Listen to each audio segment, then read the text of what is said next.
Pernah dengar tentang bintang berlian yang bisa bikin semua kekayaan di bumi malu? Atau bintang berkelap-kelip yang permukaannya terbuat dari besi padat? Mari kita lihat bintang-bintang aneh ini dan menguak misterinya. Ada sebuah bintang di rasi Centaurus yang dijuluki Lucy in the Sky with Diamonds. Ya, namanya diambil dari lagu The Beatles. Karena pada dasarnya bintang ini memang kayak lagu The Beatles itu. Nah, bintang ini punya berlian besar di intinya. Dan kalian mungkin bertanya-tanya seberapa besar berlian ini. Ya, diperkirakan besarnya sekitar 10 miliar triliun karat, yaitu 1 diikuti dengan 34 angka 0. Sebagai perbandingan, berlian Hope yang merupakan salah satu berlian terbesar di dunia hanya berukuran 45,5 karat. Bisa bayangin gak ukuran cincin yang bisa kamu buat dengan berlian dari bintang ini? Massa bintang ini pun hampir sama dengan massa matahari. Tapi jangan terlalu bersemangat dulu dengan prospek untuk memiliki berlian ini. Bahkan kalau kamu adalah Jeff Bezos, kamu gak akan mampu membelinya.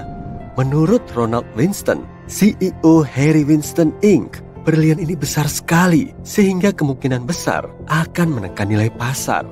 Jadi, kamu harus puas dengan cincin pertunangan berlian yang jauh lebih kecil. Satu hal yang menarik dari bintang Lucy in the Sky with Diamonds adalah bintang ini sangat padat. Faktanya, massa bintang ini sama dengan massa matahari yang dijejalkan ke dalam objek yang diameternya hanya sepertiga diameter bumi. Itu kayak memasukkan gajah ke dalam kotak sepatu. Tapi, meski ukurannya sangat besar, bintang ini sebenarnya lumayan dingin dengan temperatur inti hanya sekitar 6.700-an derajat Celcius. Sebagai perbandingan, temperatur inti matahari itu sekitar 15 juta derajat Celcius. Sejak penemuan Lucy in the Sky with Diamonds, beberapa bintang yang mengkristal lainnya juga ditemukan. Sebagian diantaranya punya hati berlian sebesar bumi. Hal ini menunjukkan bahwa alam semesta penuh dengan kejutan. Dan kita tidak akan pernah tahu harta karun apa yang akan kita temukan di luar sana di angkasa yang luas. Dan ini bukan satu-satunya bintang aneh yang kita temukan sejauh ini. Ada banyak hal aneh yang tidak dapat dijelaskan di luar angkasa. Sebagai contoh, lihat saja Vega.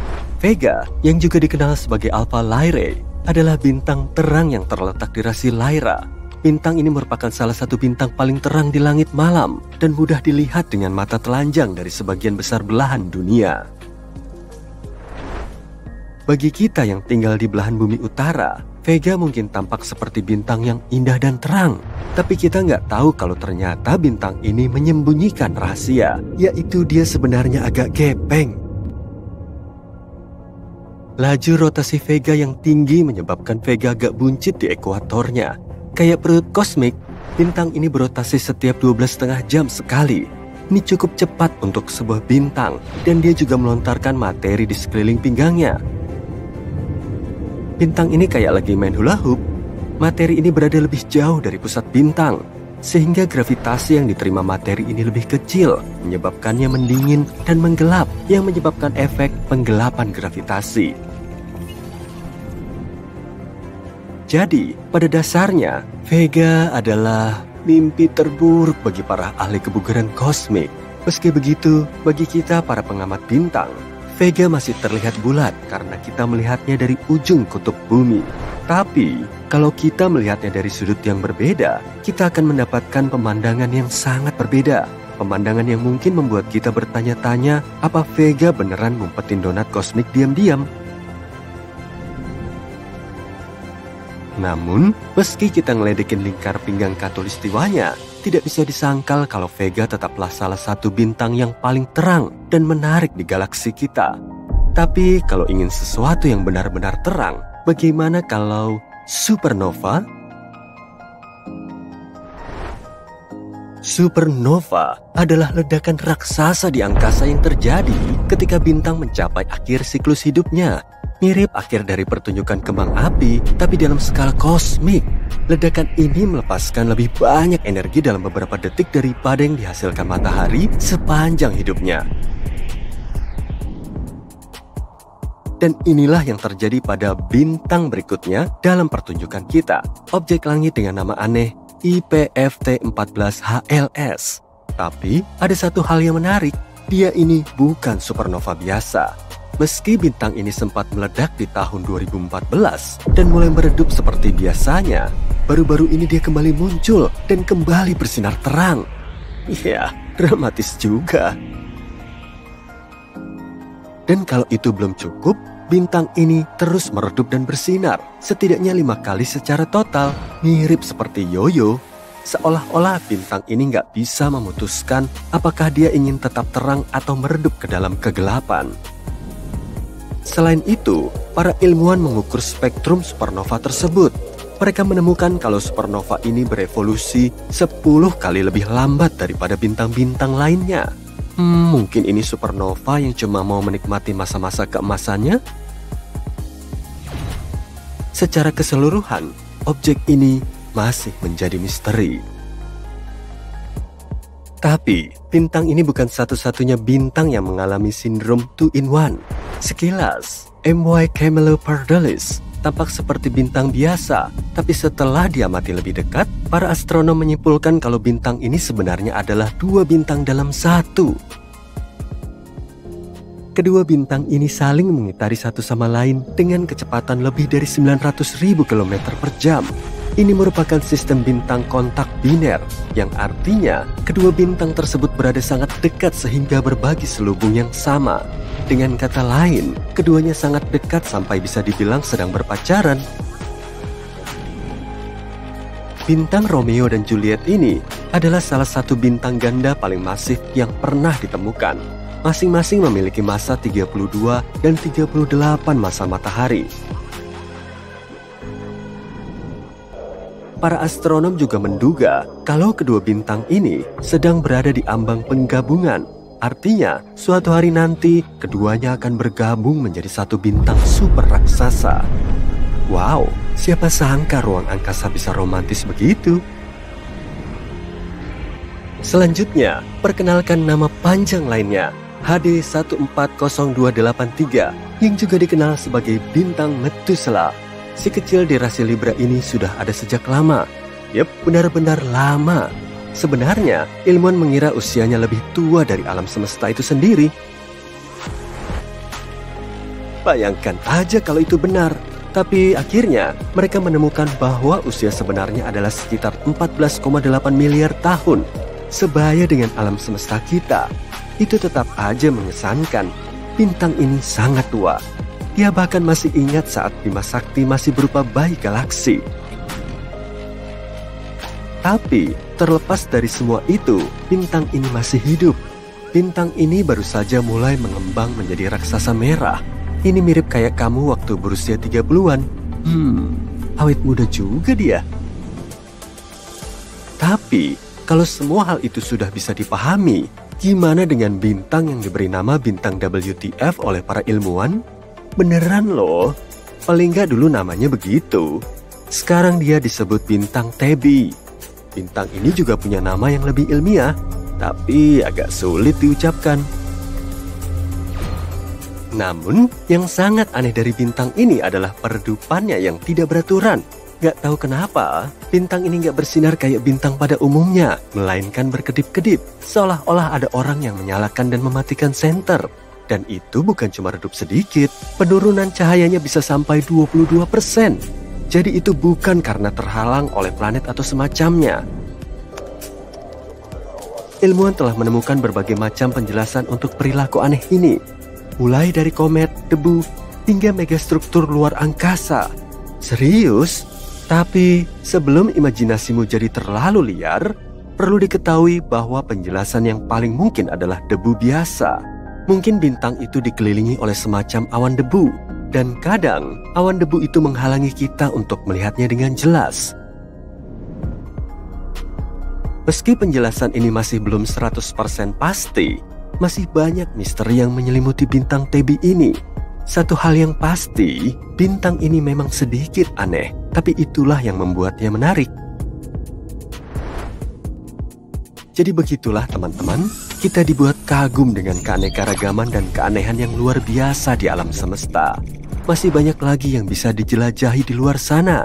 Jadi, mari kita terus menjelajah dan terus terkagum-kagum dengan keajaiban alam semesta.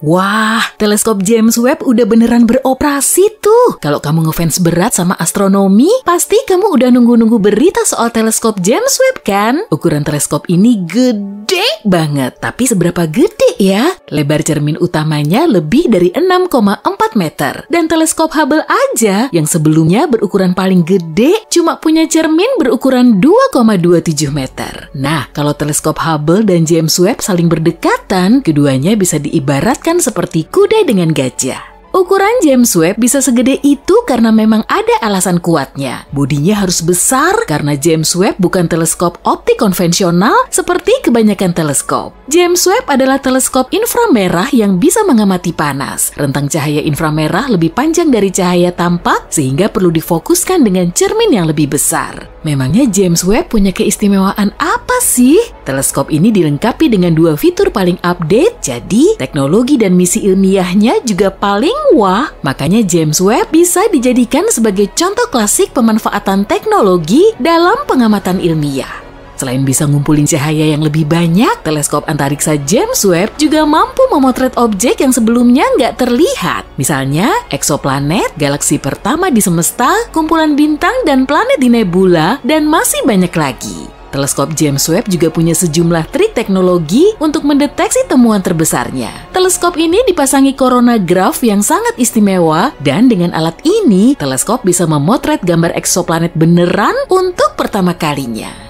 Coronagraph menghalangi cahaya bintang yang memancar ke planet di sekitarnya, padahal pantulan cahaya planet ratusan ribu kali lebih redup dari bintangnya. Nah, berkat ada coronagraph begini, cahaya bintang jadi terhalang dan eksoplanet mulai kelihatan. Dan canggihnya lagi, coronagraph James Webb mampu menghalangi cahaya yang terpancar dari seratusan bintang sekaligus. Wah, bisa-bisa bakal ada banyak eksoplanet yang mulai teramati tuh. Selain itu, teleskop antariksa James Webb juga punya spektrograf tanpa celah. Umumnya, spektrograf biasa punya celah kecil sehingga berkas cahaya bisa masuk dan terdifraksi. Jadi sederhananya, difraksi adalah penyebaran cahaya yang nunjukin spektrum panjang gelombang cahaya. Tapi teleskop James Webb super sensitif sehingga seberkas cahaya aja bisa memenuhi optiknya, maka kemudian dipasanglah spektrograf tanpa celah. Cahaya bintang yang terkumpul dari cermin besar diarahkan ke kabel serat optik sampai ngebentuk satu titik cahaya di spektroskop. Dan jadinya teleskop ini dipasangi grism. Sir Isaac Newton memakai prisma untuk nyari tahu spektrum cahaya matahari dan akhirnya kita jadi tahu warna-warni pada pelangi. Tapi James Webb menggunakan grism alias graded prism. Alat ini berupa prisma bercelah dengan galur kecil dan fungsinya untuk menghamburkan berkas cahaya yang merambat dari cermin besar melalui kabel serat optik kemudian masuk ke spektrograf. Ilmu yang ngejelasin soal pengamatan spektrum cahaya dinamakan spektroskopi, dan dengan mengamati spektrum cahaya dari eksoplanet, James Webb bisa tahu jenis gas yang terkandung di atmosfernya beserta densitas dan suhunya. Terobosan besar ini sangat dinanti-nanti di dunia sains, dan dengan begini, para saintis bisa tahu kalau sebuah planet memiliki oksigen, nitrogen, metana, dan gas lain, atau malah nggak punya sama sekali. Pada akhirnya mereka akan tahu kalau planet tersebut laik huni seperti bumi kita. Saat ini, teleskop James Webb berada di lokasi permanennya. Nggak seperti teleskop Hubble yang mengorbit bumi, James Webb mengorbit matahari. Posisinya ada di salah satu titik keseimbangan gravitasi antara bumi dan matahari. Teleskop ini cuma berdiam tanpa harus buang-buang bahan bakar supaya posisinya tetap. Jadi, saat bumi mengorbit matahari, James Webb tetap berada di posisinya yang juga mengorbit matahari. Ada 5 titik keseimbangan gravitasi antara bumi dan matahari yang juga dikenal dengan istilah titik librasi atau titik Lagrange. Kelima titik ini ditemukan oleh Joseph Louis Lagrange pada abad ke-18. Posisi James Webb berada di L2 dan terletak 1,5 juta kilometer di ruang angkasa jauh dari bulan. Dengan posisi begini, teleskop akan bisa mengamati titik cahaya inframerah. Tapi sebelum itu, para saintis harus nemu titik cahayanya. Untuk mendeteksi titik cahaya inframerah, mereka harus ngebuka 18 cermin heksagonal di dalam roket Ariane. Roket inilah yang telah mengirim James Webb ke luar angkasa. Setelah ngebuka, posisi cermin harus seakurat mungkin agar bisa menghasilkan satu gambar. Sejumlah motor kecil terpasang di setiap bagian cermin untuk melakukan penyetelan. Motor yang diaktifkan satu persatu ini perlahan menarik cermin seperti sarang lebah hingga bentuknya pas. Tahapan misi ini sangat penting dan harus diselesaikan selama berbulan-bulan. Untuk nyesuaiin cerminnya hingga ngebentuk satu titik cahaya, James Webb harus tetap diam, dan agar teleskop ini nggak bergerak sedikit pun, para saintis perlu nambahin 2 teknologi mutakhir lain, yaitu pelindung matahari dan cryocular. Di luar angkasa, mataharinya sangat terik dan bayangannya sangat dingin. Makanya teleskop James Webb perlu diberi pelindung matahari berteknologi canggih. Ukurannya juga besar, kurang lebih seluas lapangan tenis. Tiap bagian pelindung matahari ini terdiri dari 5 lapisan polimida Kapton setebal 1 mm dan harus dibentangkan lebar-lebar dengan sistem 8 motor, 139 aktuator, dan berbagai bagiannya. Pelindung matahari berfungsi mendinginkan teleskop James Webb dan semakin dingin suhunya akan semakin baik. Dengan begini, cryocular juga ikut berfungsi. Suhu bisa diukur dengan 3 cara. Dalam skala Fahrenheit, titik beku air berada pada suhu 32 derajat dan titik didihnya 212 derajat. Sedangkan dalam skala Celsius, titik beku air berada pada suhu 0 derajat dan titik didihnya 100 derajat. Tapi kedua skala ini nggak punya titik suhu terendah, maka Lord Kelvin membuat skala Kelvin pada abad ke-19 yang dimulai dari 0 mutlak sebagai suhu terendahnya. Cryocular di ruang angkasa sana diprediksi mampu mendinginkan teleskop James Webb hingga 7 Kelvin atau 7 derajat di atas 0 mutlak. Pada suhu segini, sebagian besar panas dari motor dihilangkan supaya teleskop bisa memfokuskan cahaya ke satu titik tanpa hambatan yang nantinya bisa mempengaruhi kualitas gambar. Setelah semua fungsi teknologi super canggih ini siap, sebentar lagi kita akan bisa ngeliat gambar inframerah dari cermin raksasa James Webb. Tinggal dikit lagi. Selain ngumpulin cahaya sesuai dengan kebutuhannya, teleskop juga perlu mendeteksinya. Kalau nggak terdeteksi, cahaya ini akan sulit teramati. Nah, ini nih bagian terpentingnya. Detektor inframerah yang berjumlah 15. Bahan semikonduktor khusus ini bisa ngeluarin muatan listrik kecil saat terkena foton cahaya inframerah. Dan detektor ini bisa menghasilkan 1 juta piksel gambar high definition, sebagian detektor malah bisa menghasilkan 4 juta piksel gambar. Alat ini harus tahan lama dan terus berfungsi selama 10 hingga 20 tahun. Dan pastinya nggak boleh bengkok atau rusak saat digunakan di lingkungan bersuhu 7 Kelvin. Detektor inframerah James Webb ini memang super wah. Tapi sebetulnya, objek apa aja sih yang mau difoto? Teleskop antariksa James Webb punya misi termutakhir. Menurut target, teleskop ini akan mengamati 70 eksoplanet dari 280 objek pertama. Kira-kira ada planet lain yang mirip kayak bumi nggak ya? Eksoplanet mana aja yang bisa laik huni? Teleskop James Webb akan mampu menyajikan detail analisis spektroskopi atmosfer di ribuan eksoplanet. Dan untuk pertama kalinya, kita akan bisa mengamati foto eksoplanet dalam cahaya inframerah.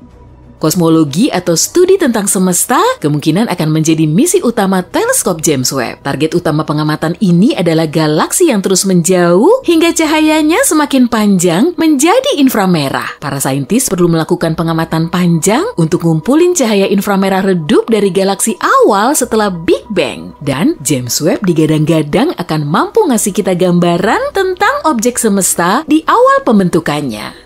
Para astronom akan menggali informasi baru tentang energi gelap yang menyebabkan alam semesta terus berkembang. Mereka juga akan meneliti peranan lubang hitam dalam pembentukan galaksi, kalaupun memang ada. Formasi bintang di Bima Sakti dan galaksi terdekat juga masuk dalam misi James Webb. Dan dengan mencitrakan ratusan tata surya yang terbentuk di sekitar bintang muda, mereka bisa lebih memahami sejarah perkembangan tata surya tersebut. Lalu, fakta akan menggantikan teori dan pemahaman kita soal luar angkasa akan terus meningkat. Teleskop antariksa James Webb diharapkan akan jadi terobosan nyata dalam sejarah sains.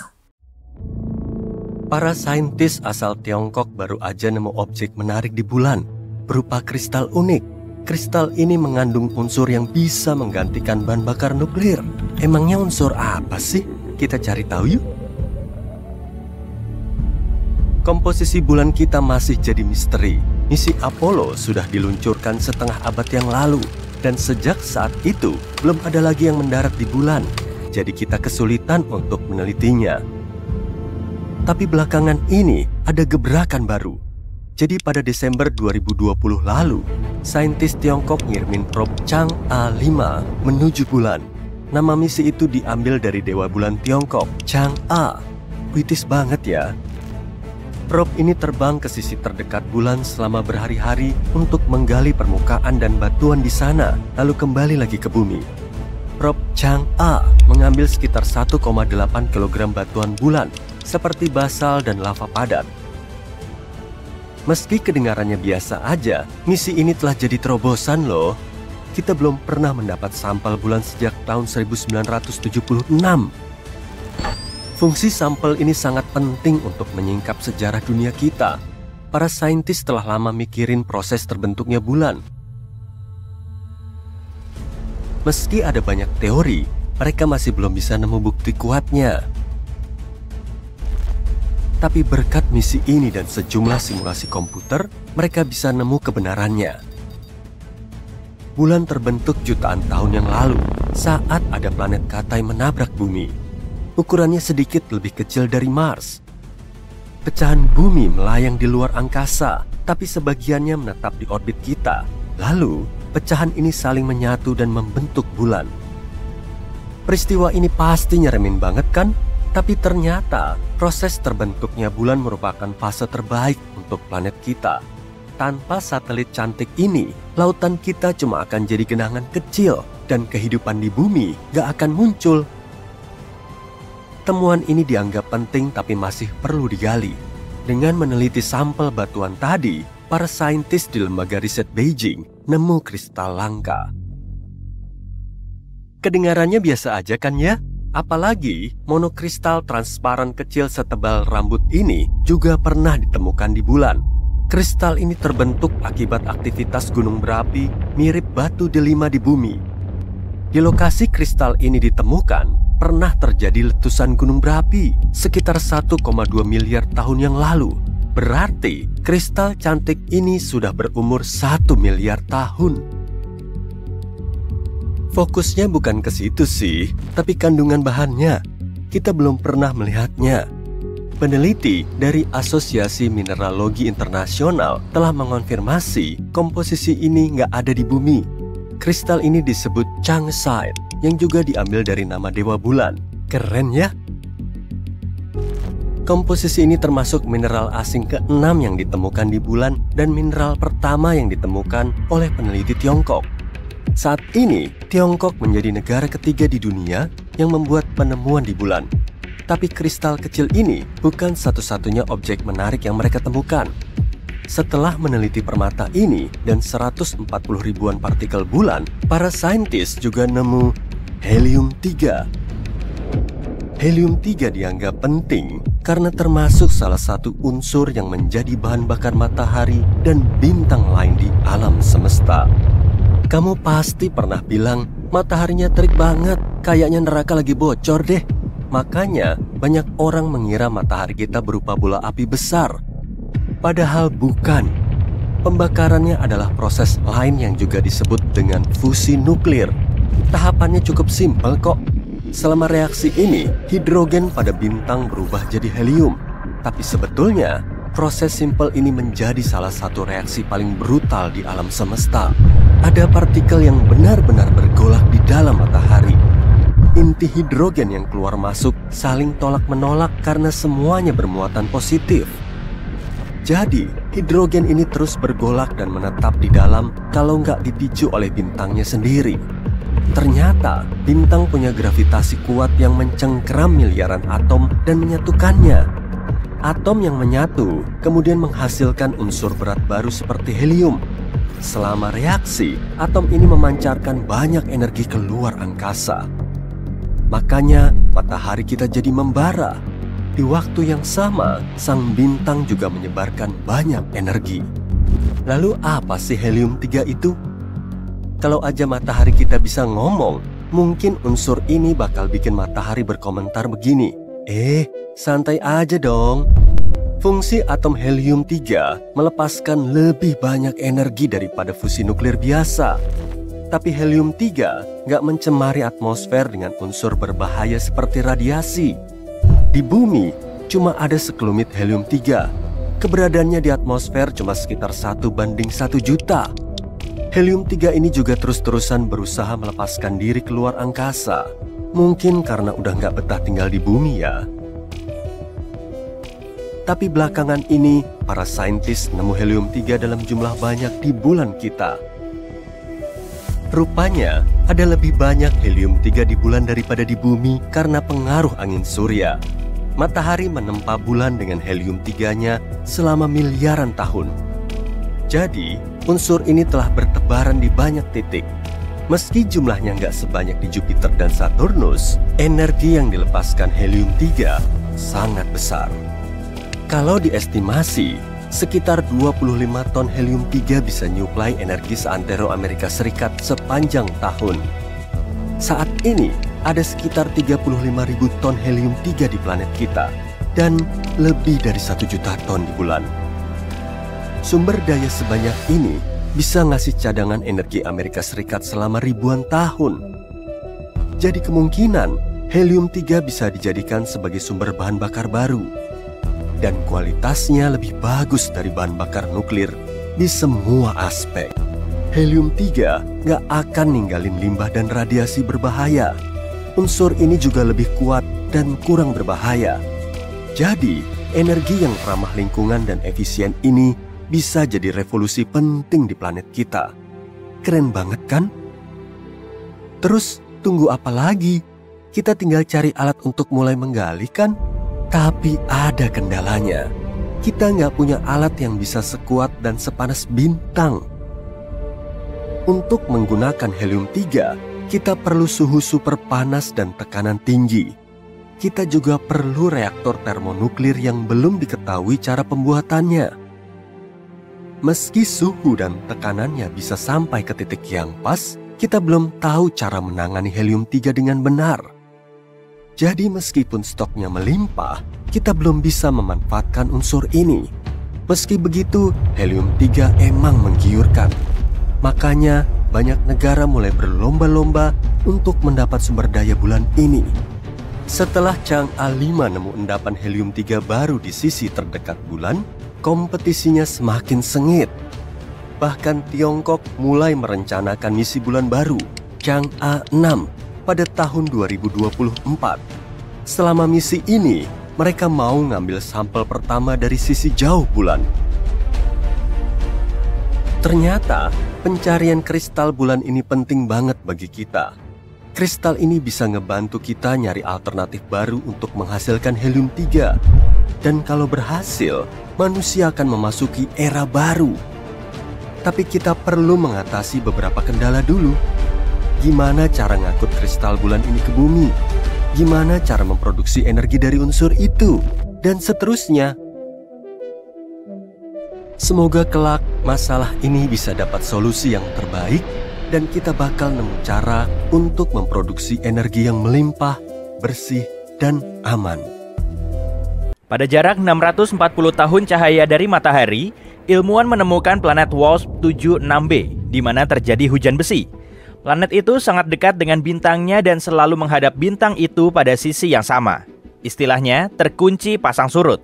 Suhu dari sisi yang terang begitu tinggi hingga logam meleleh dan menguap di sana. Setengah planet yang lain cukup dingin, hingga logam berkondensasi lagi dan turun sebagai hujan. Omong-omong tentang penguncian pasang surut, bulan kita sama saja. nggak ada sisi gelap di bulan. Hanya saja, bulan selalu menghadap kita pada sisi yang sama. Ketika bulan sedang berada di antara bumi dan matahari, yang kita sebut sisi gelap tersinari dengan terang. Cuma kita nggak bisa melihatnya dari planet kita. Masuk akal? Satu penelitian terkini mengklaim bahwa bulan berekor. Dan tiap bulan, ekor itu membalut planet kita kayak syal. Ekor ramping yang tersusun atas jutaan atom natrium mengikuti satelit alami bumi. Dan planet kita secara teratur bergerak langsung melaluinya. Tabrakan meteor meledakkan atom-atom natrium ini keluar dari permukaan bulan dan lebih jauh memasuki antariksa. Kamu tak akan percaya, tapi bulan itu menyusut loh. Satelit alami bumi itu sekarang 45,72 meter lebih kecil dibanding ukurannya ratusan juta tahun lalu. Alasan dari fenomena ini mungkin pendinginan bagian dalam bulan. Hal ini juga bisa menjelaskan gempa yang mengguncang permukaan satelit alami planet kita itu. Para astronom baru-baru ini menemukan bahwa Mars aktif secara seismik. Gempa Mars muncul di sana secara teratur. Selama beberapa hari tiap bulan, posisi bulan berada di antara matahari dan planet kita. Saat itulah gravitasi bumi menarik ekor natrium itu. Planet kita menariknya menjadi garis panjang yang membalut atmosfernya. Ekor bulan ini sama sekali nggak berbahaya, juga nggak bisa dilihat mata manusia. 50 kali lebih redup daripada yang bisa kamu lihat. Tapi selama hari-hari yang langka itu, teleskop berkekuatan tinggi bisa mendeteksi cahaya kekuningannya yang redup di langit. Ekor itu kayak tempat berkilauan yang 5 kali lebih luas dibanding diameter bulan sepenuhnya. Ternyata ada banyak planet di alam semesta dan bahkan di galaksi Bima Sakti yang memiliki air beku atau cair di atasnya. Yang paling dekat ada dalam tata surya kita, yaitu Europa, salah satu satelit Jupiter. Ilmuwan hampir yakin di bawah permukaannya yang membeku ada lautan air yang sebenarnya. Tapi masih terlalu dini untuk terhipnotis oleh kemungkinan kehidupan di planet-planet semacam itu. Air dalam bentuk cair cuma satu dari banyak hal yang harus ada agar kehidupan bisa muncul di suatu planet. Ada kemungkinan sebuah bintang di galaksi GSN O69 berubah menjadi planet seukuran Jupiter dalam beberapa triliun tahun mendatang. Ini mungkin terjadi karena pertemuan bintang itu secara teratur dengan sebuah lubang hitam. Pertama, astronom melihat ledakan sinar X aneh yang sangat terang. Sinar itu padam tiap 9 jam. Setelah meneliti fenomena ini beberapa lamanya, ilmuwan sadar itu adalah bintang yang bergerak dengan orbit unik mengelilingi lubang hitam. Ternyata selama jutaan tahun, lubang hitam telah mengubah raksasa merah itu menjadi katai putih, dan proses itu sama sekali tak akan berhenti. Ilmuwan telah menemukan jejak-jejak fosfina di atmosfer Venus. Di planet kita, gas ini tak berwarna dan mudah terbakar, sering ditemukan di mana mikroba hidup. Enggak heran kalau teori baru menyatakan kemungkinan adanya kehidupan di Venus. Tapi, meskipun mungkin ada kehidupan di atas bintang malam itu, maka cuma bisa terjadi di atmosfernya. Mungkin nggak ada organisme hidup yang bisa bertahan di lingkungan ekstrim planet itu. Permukaan Venus sangat kering, nggak ada air dalam bentuk cair di planet itu. Dan tekanan di sana 90 kali lebih besar daripada di permukaan bumi. Suhu sering naik lebih tinggi dari 482 derajat Celcius, cukup tinggi untuk melelehkan sebagian logam. Aku tak akan mau liburan di sana. Sebenarnya ada tempat jutaan tahun cahaya jauhnya di mana terdapat awan ruang angkasa utuh melayang yang seluruhnya terdiri dari air. Ada banyak sekali awan itu, hingga akan cukup untuk mengisi penuh 140 triliun kali lebih banyak dari seluruh laut kita. Jauh lebih banyak dari kebutuhan kita. Air di bumi sebetulnya merupakan teka-teki yang diselimuti misteri dan tertutup oleh tanda tanya. Teori paling terkenal bahwa air dibawa ke planet kita oleh komet dan asteroid mengandung es yang telah meninggalkan bukan saja kawah-kawah raksasa, tapi juga zat cair yang menjadikan kita sekarang bisa bertahan. Tapi di ruang angkasa ada banyak sekali materi organik, dan dalam kondisi tertentu, materi ini bisa menghasilkan banyak air yang akan cukup untuk mengisi penuh beribu-ribu kali lautan kita. Peneliti mengadakan eksperimen di mana mereka memanaskan materi organik ini dan memperoleh air jernih serta minyak. Jika ini dikonfirmasi dalam penelitian di masa depan, bisa berarti bahwa minyak pun muncul di bumi bukan cuma berkat sisa-sisa fosil makhluk hidup, tapi juga berasal dari ruang angkasa. Akan tetapi, kemungkinan ada sekitar 6 miliar planet mirip bumi dalam galaksi Bima Sakti saja. Data terakhir menunjukkan bahwa tiap bintang mirip matahari kelima setidaknya memiliki satu planet dalam zona layak huninya. Dan bukan planet sembarangan loh, tapi memiliki inti dan permukaan berbatu dan ukurannya sebanding dengan bumi. Berada di dalam zona layak huni dari bintangnya, planet semacam itu berpeluang tinggi menjadi tempat tinggal makhluk hidup, setidaknya mikroba.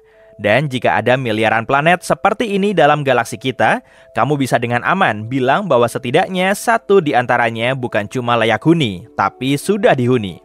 Dan sekarang kalikan ini dengan jumlah galaksi di alam semesta, juga mengingat bahwa banyak di antaranya jauh lebih besar daripada Bima Sakti. Ini memberikan bermiliar-miliar bintang mirip matahari dan planet mirip bumi, dan sebagian di antaranya pasti lebih mirip dengan planet kita daripada yang lain. Dan pahami ini, kita mungkin bisa berjalan tegak karena ledakan supernova. Sekitar 2,5 juta tahun lalu, sebuah supernova mengirimkan sinar kosmik ke planet kita. Ini memicu sejumlah badai listrik di atmosfer bumi yang berubah menjadi badai petir. Pada gilirannya, ini menyebabkan kebakaran hutan di Afrika Timur Laut, tempat nenek moyang kita sebelumnya tinggal. Kebakaran mengubah area hutan menjadi sabana. Tekanan atmosfer berubah, dan nenek moyang kita harus berdiri di atas dua kaki untuk bertahan. Ledakan terbesar sejak Big Bang terdaftar di tahun 2019. Ini terjadi di gugusan Ophiuchus yang menyatukan ribuan galaksi. Menurut ilmuwan, ledakan itu setara dengan ledakan 20 miliar megaton yang terjadi sekali tiap milidetik selama 240 juta tahun. Aku sih percaya aja, soalnya matematikaku nggak begitu bagus. Di tahun 2019, misi pendarat NASA InSight yang tujuannya mempelajari bagian dalam Mars mendaftarkan gempa Mars yang pertama kali. Gempa-gempa ini cepat terbentuk, sekitar 2 gempa sehari. Kebanyakan gempanya kecil.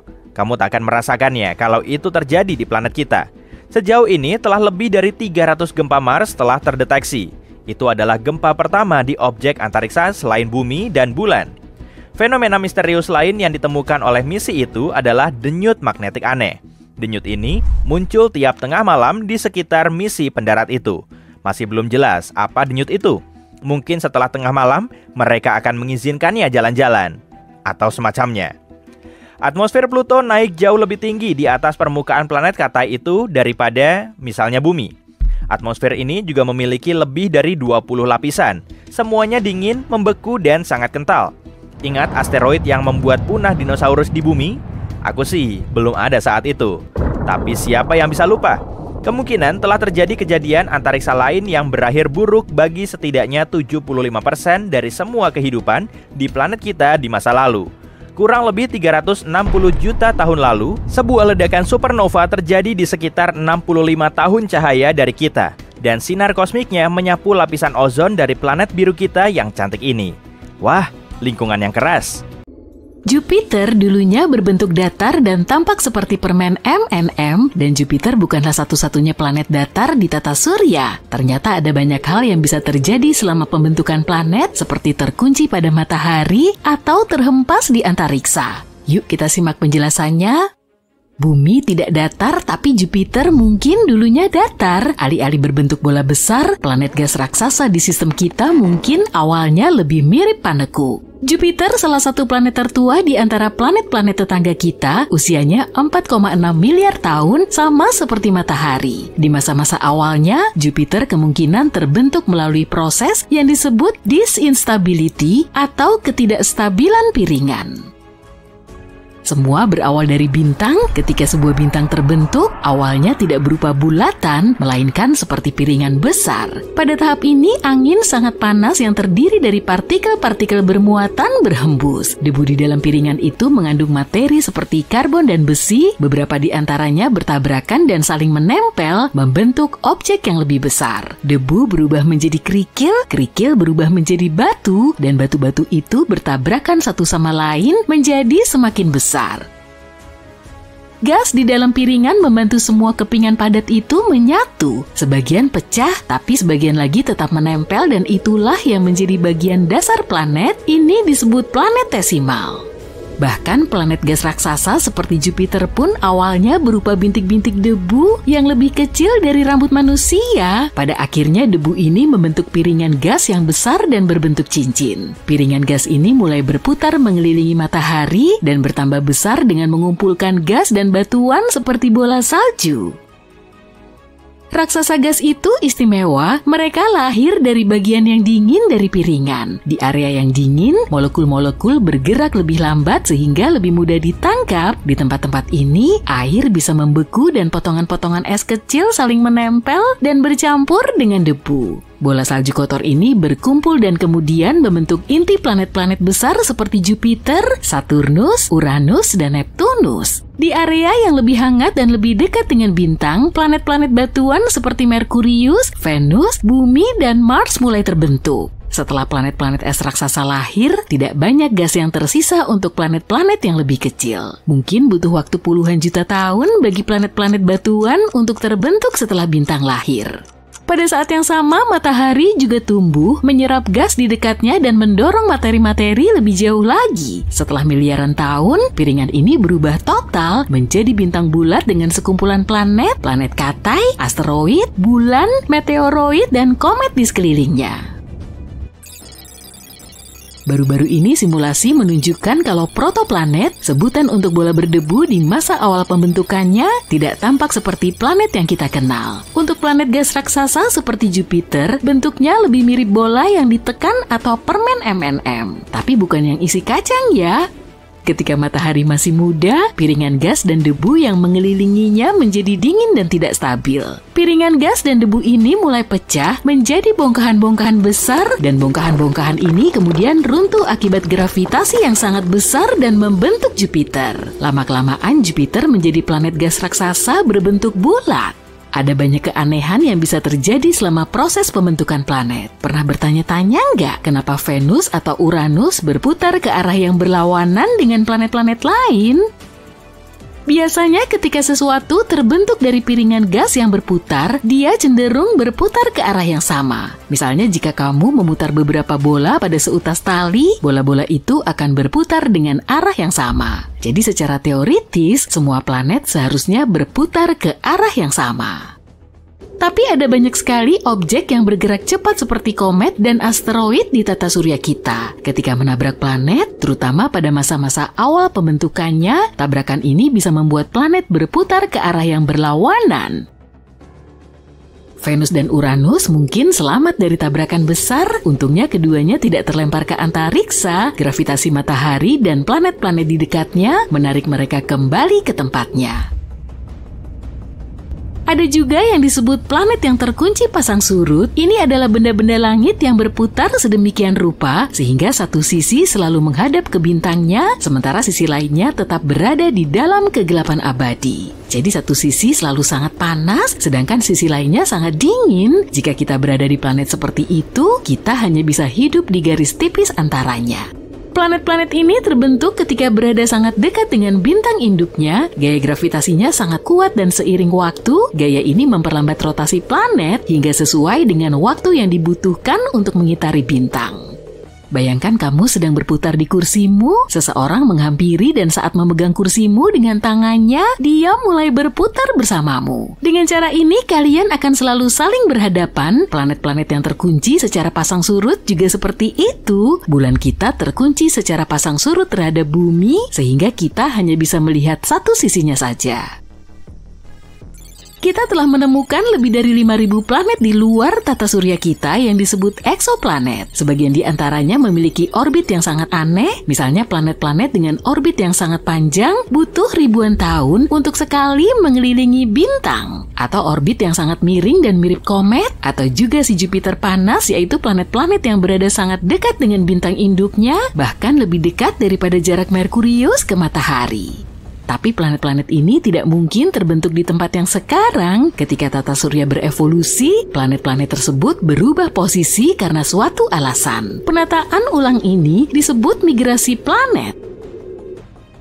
Ada 3 cara utama migrasi ini terjadi. Pertama, karena gas dan debu yang berputar mengelilingi planet. Ketika sebuah planet menabrak materi-materi ini, dia akan membentuk pola spiral di dalam gas. Pola-pola ini bisa mendorong planet lebih dekat atau lebih jauh ke pusatnya, tergantung pada percampuran gasnya.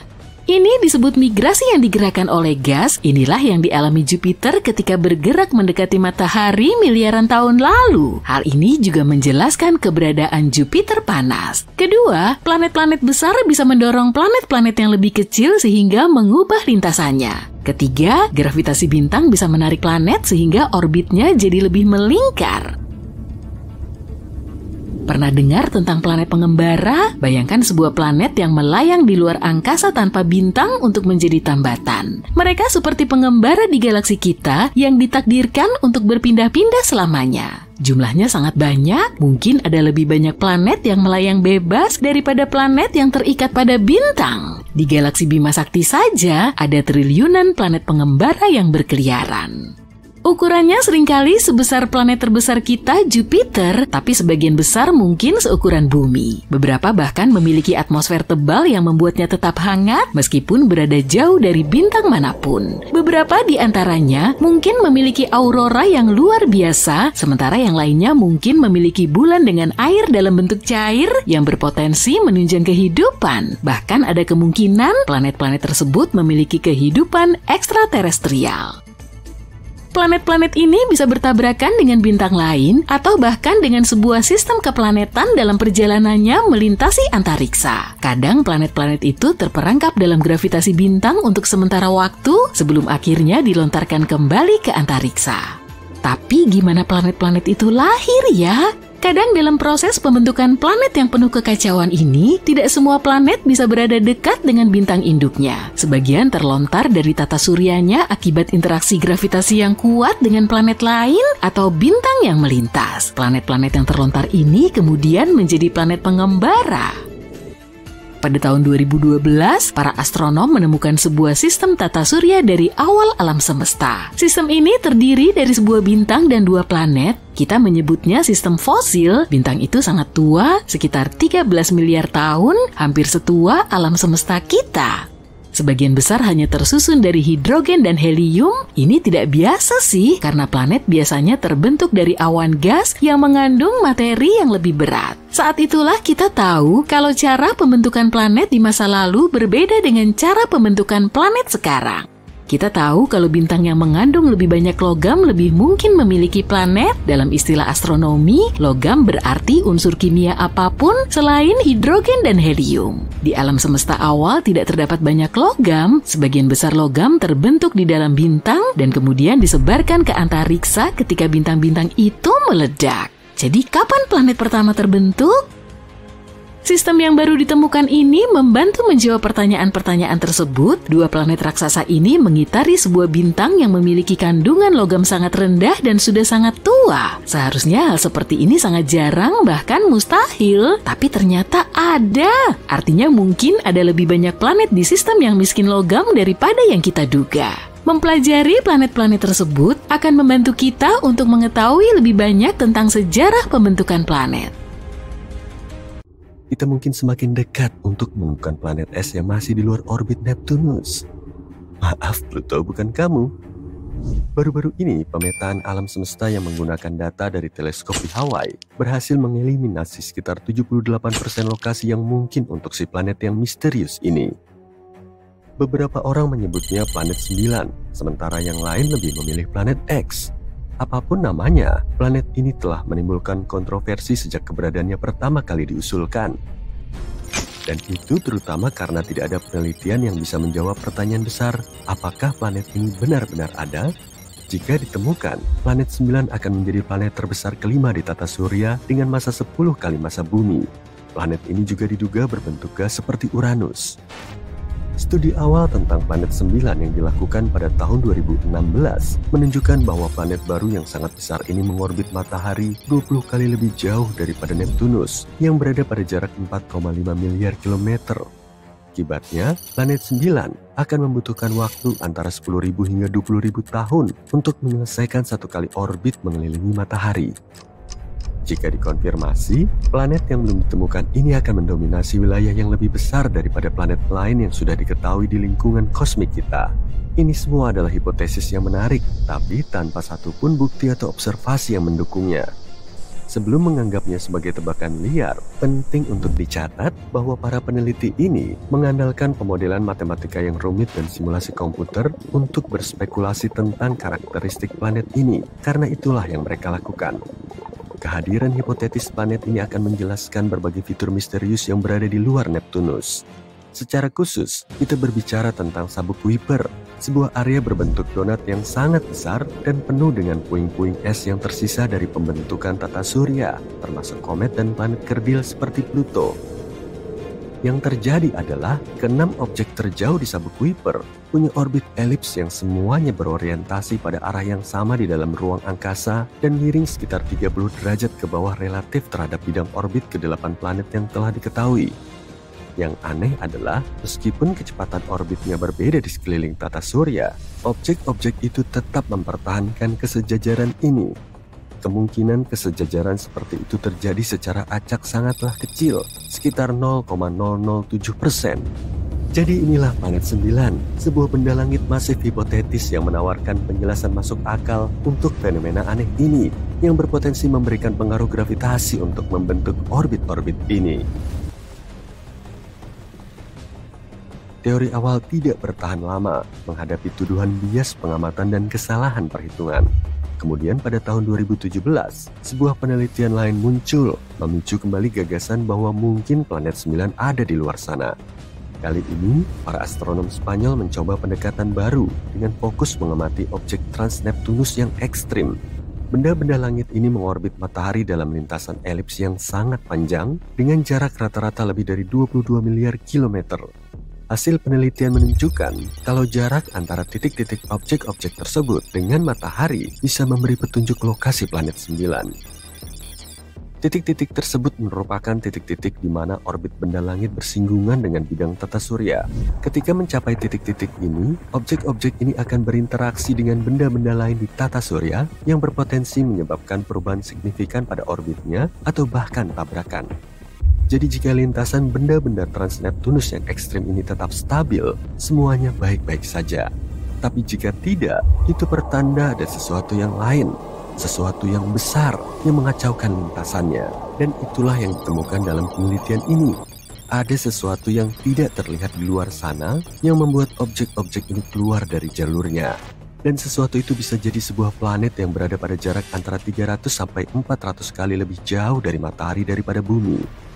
Sampai saat ini, studi tentang objek Transneptunus yang ekstrim ini merupakan bukti terkuat yang kita miliki untuk keberadaan planet 9. Dan jika kamu masih belum yakin dengan teori ini, ketahuilah bahwa gerakan aneh seperti ini telah mengarah pada penemuan planet sebelumnya. Neptunus misalnya, ditemukan karena gerakan Uranus tidak sesuai dengan prediksi gravitasi Newton. Tapi pembelokan orbitnya bisa dijelaskan jika hal itu disebabkan oleh tarikan planet yang belum ditemukan. Dan begitulah kita menemukan Neptunus.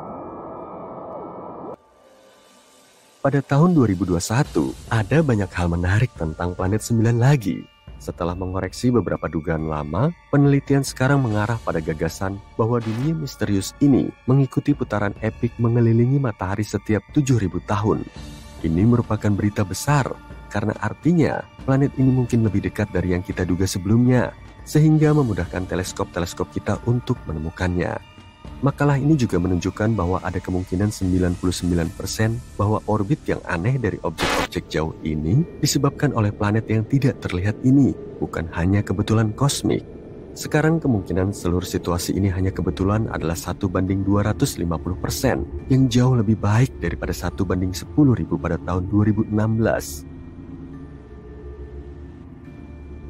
Semua angka optimis ini telah membawa kita ke tempat kita saat ini, menjaga harapan kita dan mengupayakan peralatan yang lebih baik untuk melanjutkan misi menemukan planet 9. Seperti yang telah disebutkan sebelumnya, para peneliti di Hawaii membuat semacam peta harta karun dengan menggunakan Panoramic Survey Telescope dan Rapid Response System untuk mengeliminasi 78% lokasinya. Ini adalah berita bagus, mengingat betapa sulitnya menemukan jarum syukuran planet di tumpukan jerami kosmik. Tapi sayangnya, keberadaan planet 9 masih menjadi misteri di bagian terluar tata surya yang gelap. Para penggemar masih yakin akan keberadaannya dan percaya bahwa hanya tinggal menunggu waktu saja sebelum kita merayakan penemuan sepupu kosmik bumi yang baru. Mereka menaruh harapan pada Observatorium Vera C. Rubin yang saat ini sedang dibangun di Chili dan dijadwalkan mulai beroperasi pada akhir tahun 2025. Selama 10 tahun, observatorium ini akan memindai seluruh langit belahan bumi selatan setiap beberapa malam dengan teleskop 8 meter yang bergerak cepat dan dilengkapi dengan kamera digital terbesar di dunia. Gagasannya adalah untuk membuat daftar katalog segala sesuatu di tata surya, menjangkau hingga ke Neptunus dan melacak pergerakan jutaan objek langit, termasuk sampah antariksa, asteroid, komet, dan bintang. Jika planet 9 memang ada di luar sana, teleskop generasi berikutnya ini bisa jadi akan menemukannya. Keberadaan planet misterius ini masih jauh dari diterima secara universal di komunitas ilmiah. Hal ini dikarenakan planet 9 bukanlah satu-satunya penjelasan untuk fenomena aneh yang terjadi di luar Neptunus. Salah satu teori menyatakan bahwa sekelompok objek jauh, seperti planet Katai, komet, dan bulan, mungkin secara kolektif mempengaruhi orbit objek-objek trans-Neptunus yang ekstrim. Sebagian lagi percaya kalau lubang hitam ada di balik semua ini. Massa yang termampatkan ini merupakan salah satu objek terpadat di alam semesta yang berpotensi mampu mempengaruhi orbit massa lainnya, seperti yang diyakini pada si hantu alias planet 9. Perspektif lain yang lebih berani menunjukkan bahwa pemahaman kita saat ini tentang hukum gravitasi memiliki kekurangan, tidak lengkap sebenarnya. Teori yang dikenal sebagai Modified Newtonian Dynamics ini menyatakan bahwa objek-objek es yang jauh itu menunjukkan perilaku aneh bukan karena gangguan dari planet lain, melainkan karena medan gravitasi Bima Sakti yang sangat besar yang mempengaruhinya. Namun, para pendukung teori ini pun mengakui bahwa masih terlalu dini untuk menarik kesimpulan yang pasti dan masih diperlukan penelitian yang lebih luas. Sementara kita terus mencari planet 9, beberapa astronom telah melangkah lebih jauh dengan menduga keberadaan planet 10. Planet ini memiliki massa dan ukuran seperti Mars atau Bumi dan terletak di tepi sabuk Kuiper. Masalahnya jika si terduga planet 10 ini memang sekecil yang diyakini para ilmuwan, ia mungkin tidak memiliki gravitasi yang cukup untuk membersihkan orbitnya dari puing-puing. Dan hal ini mirip dengan apa yang terjadi pada Pluto, yang menjadi salah satu alasan kenapa Pluto mengalami masalah pada tahun 2000-an. Jadi ya, lebih baik jangan terlalu bersemangat. Si terduga planet 10 ini mungkin akan diklasifikasikan sebagai planet Katai lainnya.